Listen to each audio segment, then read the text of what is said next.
This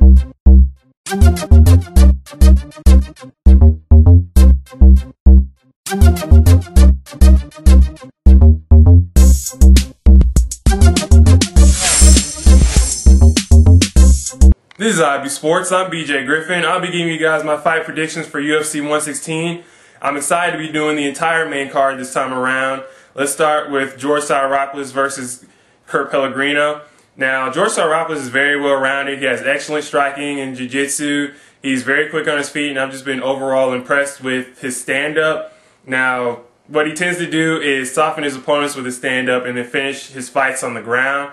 And Kurt Pellegrino, he has excellent jiu-jitsu also. His stand-up is so-so, and I think if he has a chance to win this fight, it is going to be on the ground. But I don't think Kurt Pellegrino can stand up with George Sarouropoulos, and I also think George Sarouropoulos will end up finishing him on the ground in this fight. I have George Sarouropoulos winning this fight in the second round by submission. Let's move to Stephan Bonnar versus Christoph. Now, both these guys are real tough, and they can endure a lot of punishment.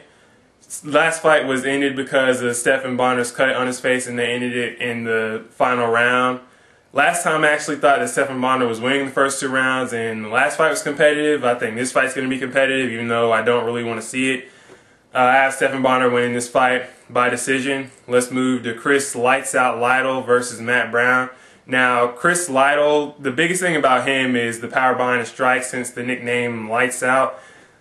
He throws real wild, wide strikes, and he tends to make up for it with his spacing. So I kind of like his stand-up, even though it's kind of wild. There seems to be a little strategy behind it. Now, Matt Brown definitely throws less wild strikes. The biggest thing about Matt Brown is he can get out of bad situations on the ground. He seems to be able to get out of a lot of submissions, but I think this fight's going to end up being a stand-up battle. I think Matt Brown's going to try and stand up with Chris Lytle, and I think Chris Lytle's just going to win the stand-up battle. I have Chris Lytle winning this fight in the second round by KO. Let's move to the co-main event, Chris Lieben versus Yoshihiro Akiyama. Now, Wanderlei Silva fractured his ribs in training, so he wasn't able to take this fight.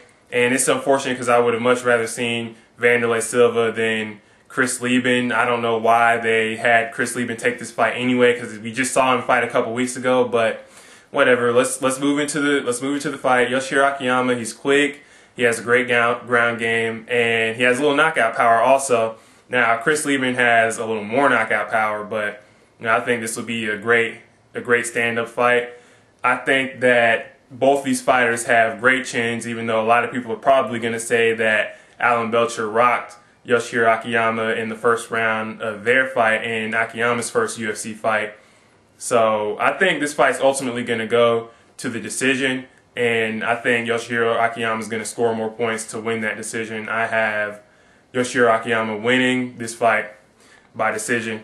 Let's move to the main event, Brock Lesnar versus Shane Carwin. Now, let me start by saying there's no biases here in this fight. I'm big on both these fighters. I like Brock Lesnar and Shane Carwin. Now, that being said, I think if Brock Lesnar can get the early takedown and can control the fight on the ground, I think he has a great chance of winning this fight. A lot of people don't seem to be mentioning that Brock Lesnar has a lot of knockout power standing up, and he's just I like Brock Lesnar's overall game. He's an animal. But everybody knows that Shane Carwin's great. Knows escaped the first round, all his wins are KOs or TKOs, all that nonsense. But I really feel like Shane Carwin's on a whole nother level as far as his stand-up game goes. He has great movements, and we all know he has all that knockout power. So I really went back and forth with this fight, and I really wouldn't blame anyone for picking either fighter. But I gotta go with Shane on this one until he shows me that somebody can touch him. I gotta go with him. I'm impressed with his stand-up. I think his clinch game is great. I just think he's a great fighter, and he's still getting better every fight I see this guy fighting. He's just getting better. So let me know what you think. Let me know what your picks are. Subscribe, follow us on Twitter. This is IB Sports. I'm BJ Griffin.